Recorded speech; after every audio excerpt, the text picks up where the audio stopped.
Hai, halo kesayangan, apa kabar? Semoga kamu dalam kondisi sehat, bahagia, dan penuh cinta ya. Ketemu lagi dengan saya, Sada Bahiti, dan kali ini saya ditemani oleh Cemplon, Suklepon, Empon-Empon, dan kita mau ngebahas tentang tanda-tanda jodoh sudah dekat di dalam kehidupan kamu ya, dan ini sifatnya adalah general reading. Energi kolektif yang ditangkap, dan ini untuk all zodiak ya, semua zodiak. Sebelum saya bacakan kartunya, nanti saya akan sampaikan sedikit tentang yang namanya jodoh ya. Oke, dan once again thank you buat kamu yang udah like, subscribe, dan komen. Aku mau doa khusus buat kamu ya. Oke, tarik nafas. Aku mengambil energi matahari, aku mengambil energi bulan. Aku mengambil energi semesta, oke? Buat kamu yang sudah memberikan energi positif untuk channel ini, diberikan kepada kamu cinta di dalam hati kamu, dilembutkan hati kamu sehingga kamu mulai merasakan cinta, mulai merasakan welas asih dan kecantikan atau ketampanan, inner beauty, keluar dari dalam diri kamu dan terpancar ke dalam semesta. Syukur dan bahagia terpancar sehingga semesta pun akan merespon dan membalasnya kepada kamu dengan cinta yang baik dan kehadiran orang-orang yang baik. Oke, terima ya. Dan yang belum subscribe, ditungguin ya, karena dengan subscribe kita akan lebih mudah untuk terkoneksi, oke? Sambil saya shuffle kartu. Oke. Jodoh ya. Tanda-tanda jodoh sudah dekat. Well, tanda jodoh sudah dekat adalah ketika kamu mulai menyadari bahwa kebahagiaan kamu itu ada di dalam diri kamu sendiri.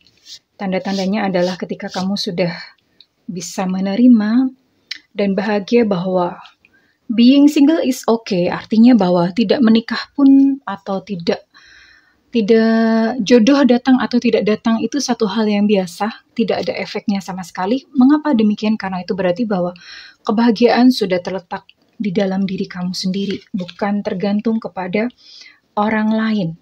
Ya, seseorang yang sudah nyaman dengan dirinya sendiri, yang sudah bahagia dengan dirinya sendiri, itu terlihat sangat menarik ya. Terlihat sangat menarik, terus kemudian ya biasanya seperti itu semesta kehadirannya. Bukan hanya kepada jodoh sih, untuk segala hal yang termasuk kesuksesan, keberhasilan.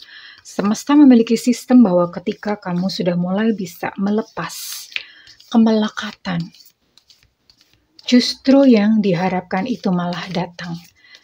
Sebetulnya nggak diharapkan juga ya, karena harapan itu termasuk kemelekatan ya, berharap itu masih melekat. Nah, pada kondisi ini biasanya sudah nggak berharap lagi, tapi tidak berharapnya bukan berupa apati kayak pesimis, itu bukan. Lebih kepada sudah merasa nyaman, sudah bahagia dengan diri sendiri ya. Jadi udah bahagia begitu saja. Ada pasangannya, syukur, alhamdulillah, enggak pun juga tidak apa-apa. Kayaknya saya tumpuk aja ya, kan ini kartunya lumayan banyak.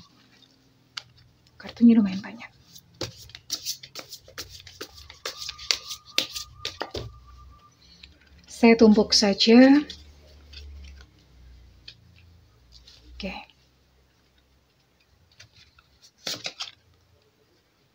Oke.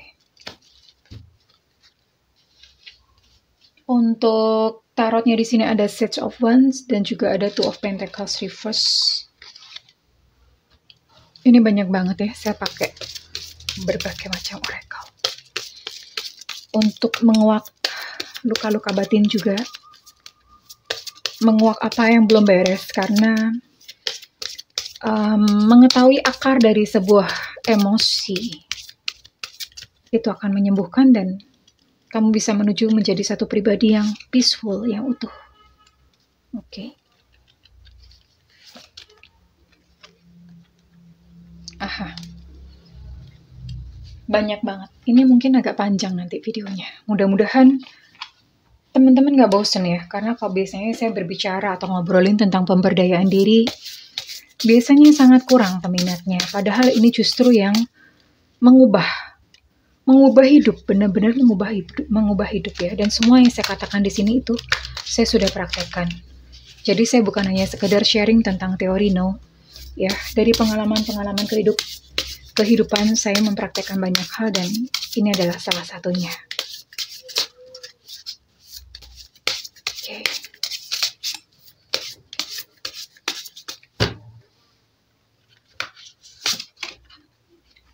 Oke.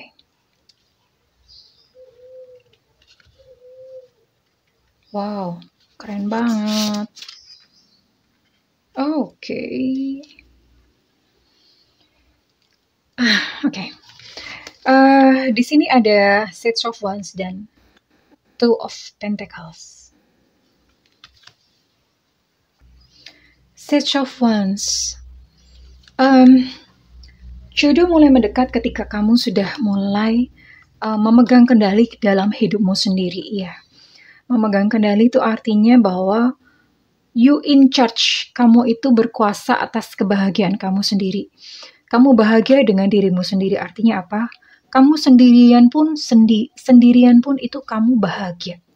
Sendirian pun kamu either mau ada pasangan ataupun enggak ada pasangan itu sama saja.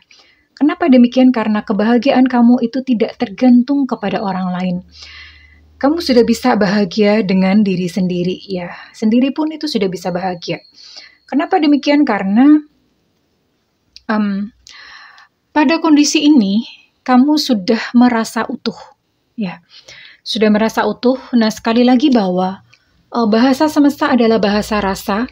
Apa yang kita rasakan, apa yang kita pancarkan itu menghasilkan gelombang elektromagnetik. Bisa diukur dengan namanya EEG. Ada alatnya namanya EEG. Itu menghasilkan gelombang elektromagnetik rasa, ya. Pikiran juga bisa menghasilkan gelombang elektromagnetik, tapi perasaan rasa itu lebih kuat. Dan ketika kamu mengirimkan sinyal kepada semesta bahwa diri kamu sudah utuh, aku sudah utuh, sudah bahagia, maka semesta pun merespon dan mengembalikan realita kita berdasarkan pesan yang disampaikan, yaitu utuh. Dan ketika utuh, maka seseorang itu datang dengan sendirinya. Ya. That's why orang-orang yang sudah bisa bahagia dengan dirinya sendiri itu terlihat menarik, ya. Energinya kerasa. Energinya cantik, ganteng, seperti itu. Nah, berbeda ketika kamu masih menggantungkan kebahagiaan terhadap orang lain. Masih membutuhkan orang lain untuk bahagia. Kamu nelongso kalau sendirian. Dan kamu baru bisa bahagia ketika kamu memiliki pasangan. Nah, kondisi seperti ini, ketika kamu dalam kondisi tidak memiliki pasangan, ada rasa kesepian di dalam hati kamu. Dan kemudian rasa kesepian itulah yang dipancarkan ke semesta. Memberitahukan kepada semesta bahwa kamu kekurangan, kamu tidak utuh. Kamu merasa sepi. Nah, kesepian itu ditangkap oleh semesta dengan energi atau dengan getaran atau gelombang yang sama. Dan kemudian itu dikembalikan kepada diri kita sendiri dan menjadi realita kita. Akhirnya apa? Seseorang yang kesepian begitu panjang, dia akan kesepian terus-menerus, ya. Karena memang seperti itulah sistem di dalam semesta yang orang tidak banyak tahu mungkin, ya. Orang tidak banyak tahu. Ini prinsip seperti ini ada di dalam buku Divine Matrix punyanya karangannya Greg Braden. Your feeling is your prayer. Rasamu adalah doamu. Oke. Dan tanda-tanda kedua, jika jodoh sudah dekat. Pada titik ini kamu sudah berhasil menata keuangan. Apa hubungannya sih, Kak, menata keuangan dengan jodoh? Menata keuangan itu saya tidak berbicara tentang misalnya kayak berlimpah-limpah, kaya raya, tajir melintir, kiwir-kiwir. Bukan seperti itu juga gitu, ya. Seberapapun yang kamu punya, itu kamu sudah mulai bisa menata dengan bijaksana. Kenapa? Ketika sudah berhasil menata keuangan, jodoh itu sudah dekat. Karena kamu sudah bisa menguasai keinginan diri, ya. Keinginan diri. Biasanya seseorang yang hatinya masih kosong, itu dia akan mengisi dirinya dengan barang-barang, mengisi dirinya dengan orang, ya. Salah satunya ciri-cirinya adalah orang yang hatinya kosong. Salah satunya adalah dia punya banyak keinginan, pengen beli ini, pengen beli itu, boros, tidak bisa menguasai diri, ya. Itu karena ada kekosongan di dalam hatinya. Prinsipnya adalah hatinya kosong, maka dia akan mengisinya, barang-barang dan uang. Yang kedua, mengisi dengan uang, mengisi dengan orang, kok uang sih? Mengisi dengan orang. Akhirnya siapapun yang datang di dalam kehidupan kamu, itu kayak udah sikat aja gitu. Perkara hasilnya nanti gimana terserah, sikat aja. Why? Kenapa? Karena kekosongan itu perlu diisi. Jadi ketika dia melihat ada kayak semacam orang nganggur atau barang nganggur, itu dia akan segera memasukkannya. Karena feeling complete-nya atau merasa utuhnya itu tadi berdasarkan faktor eksternal gitu ya. Salah satunya ini tadi. Nah, seseorang sudah bisa menata keuangannya. Dia sudah merasa utuh, sudah merasa cukup ya. Dia tidak perlu kayak memboros-boroskan uang atau kayak ada semacam greedy terhadap uang, itu sudah tidak ada lagi ya. Karena dia sudah penuh. Oke, ini masih banyak banget. Mudah-mudahan teman-teman gak bosan. Allowing. Radical acceptance say yes.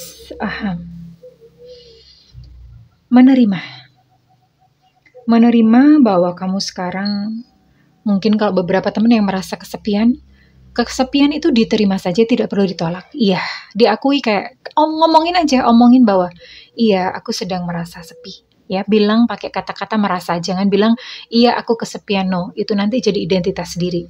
Tapi kita bilangnya adalah iya, aku merasa kesepian.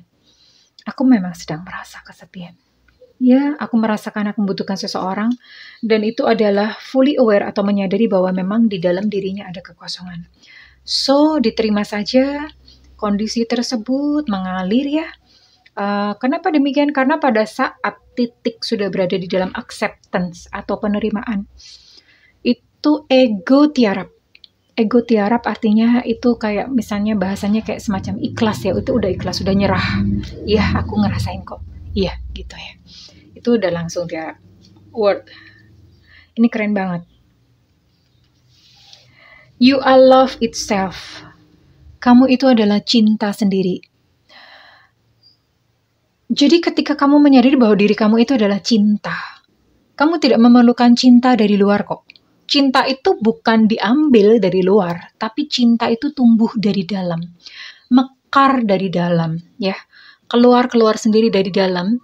Dan ketika cinta dari dalam diri kamu itu meluap, maka itu akan menarik cinta yang setipe atau yang sejenis ya, yang murni, yang pure, yang indah.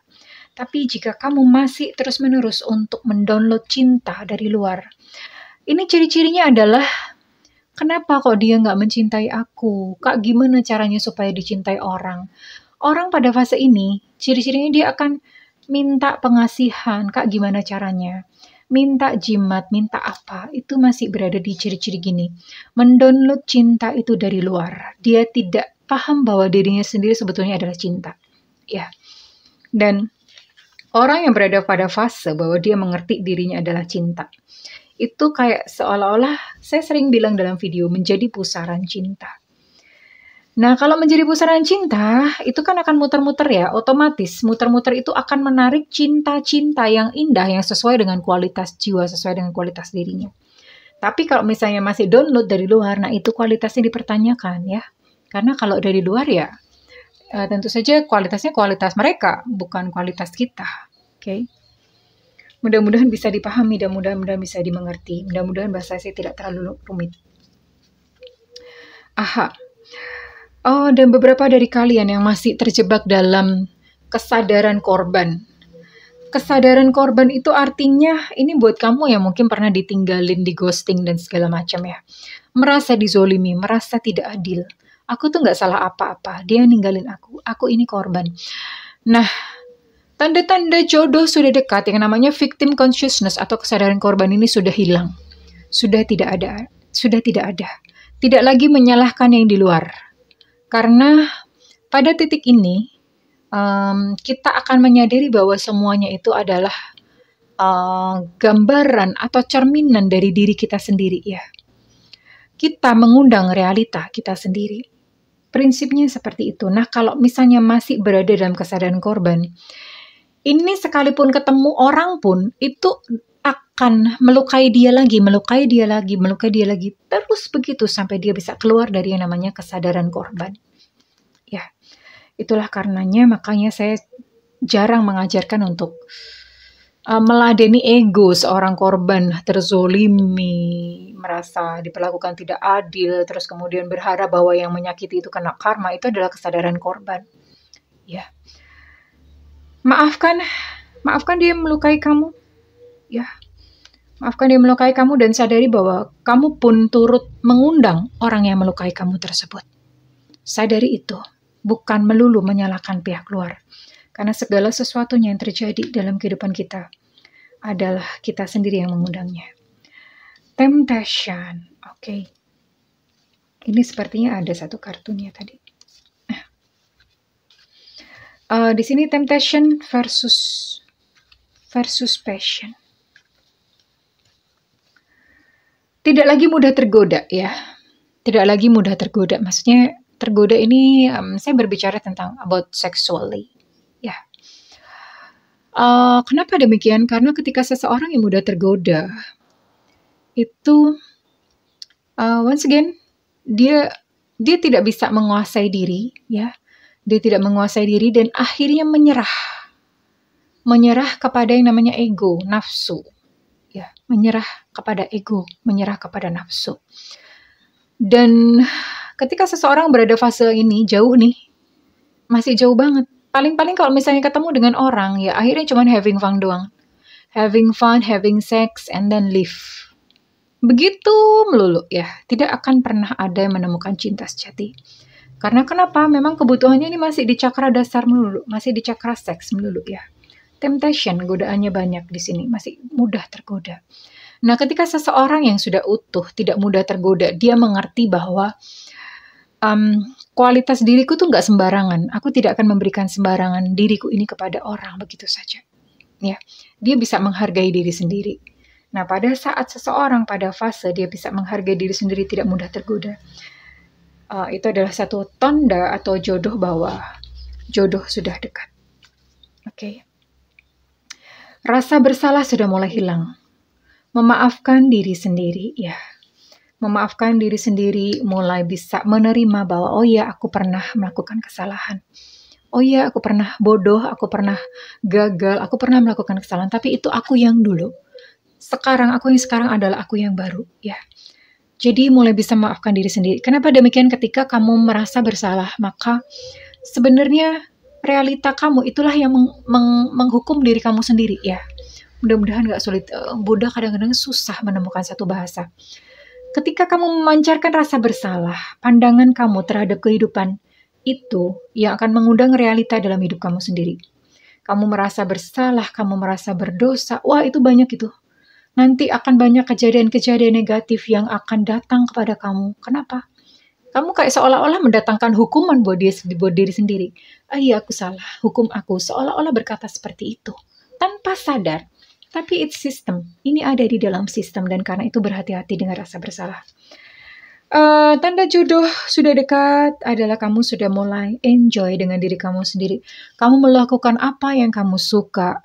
Kamu nyaman gitu. Kamu melakukan hal-hal yang tidak perlu lagi penilaian orang. Kamu sudah menemukan sesuatu yang buat kamu asik itu dalam dunia kamu sendiri. Memiliki dunia sendiri ya. Terus kemudian di sini kamu sudah mulai bisa, kamu banyak menolong orang, ini helpful people. Kamu mulai banyak memberikan pertolongan kepada orang, ya. Kamu mulai berbagi kasih sayang kepada sekeliling, kepada semesta. Inilah yang namanya pusaran cinta. Karena menjadi pusaran cinta, otomatis tumbuh cinta yang meluap-luap dan kamu pun mulai bisa mencintai semua makhluk. Ini adalah tanda-tanda jodoh sudah dekat. Communicate clearly. Kamu mulai bisa jujur, berterus terang. Artinya begini, kalau kamu tidak suka atau kamu nggak mau, kamu akan jujur. Kamu bisa berkata, tidak, saya tidak mau. Tidak lagi mengikuti apa kata orang demi menyenangkan orang. Kamu tidak takut menjadi seseorang yang berbeda. Ya, apapun kata orang, kamu akan tetap firm atau tetap bertahan pada jati diri kamu sendiri. Nah, ketika seseorang yang sudah mengerti jati dirinya itu, jodoh akan datang. Sudah dekat, ya. Jodoh sudah dekat. Kamu kalau mau ngomong iya, ya iya. Kalau merasa tidak, ya tidak. Komunikasinya jelas, ya. Bukan di mulut ngomong apa, tapi di dalam hati rasanya enggak. Nah, itu terjadi namanya kontradiksi. Ya. Tapi pada titik ini, kamu sudah mulai bisa jujur. Bukan hanya jujur pada diri sendiri, tapi juga jujur terhadap orang lain. Well, kurang lebih ini adalah tanda-tanda jodoh sudah dekat dalam kehidupan kamu. Mudah-mudahan bisa dimengerti semua bahasa saya dan pembahasan saya. Well, siapapun kamu yang sedang menunggu jodoh saat ini, bahagia dan tenang ya, percaya bahwa ada seseorang yang baik yang ada di depan kamu. Well, oke, jika kamu merasakan manfaat dari video ini, saya minta feedbacknya di kolom komentar. Dan buat kamu yang ingin melakukan personal reading, silakan hubungi nomor yang tertera di kolom deskripsi, tentu saja berbayar. Dan buat kamu yang tidak memiliki budget, silahkan nyalakan loncengnya, Bunda sering banget live. Demi apa? Demi kamu, sayangku ya. Oke, well, thank you semuanya kesayangan yang sudah menonton. Aku berdoa khusus buat kamu, supaya kamu merasa utuh ya. Ketika kamu merasa utuh, yang di dalam tertata, yang di luar akan tertata dengan sendirinya. Selamat menjadi pusaran cinta, sehingga ke dalam hidupmu, kamu akan datang orang-orang yang baik, yang menerimamu apa adanya, yang sayang hanya kepada kamu. I love you kesayangan, bye-bye.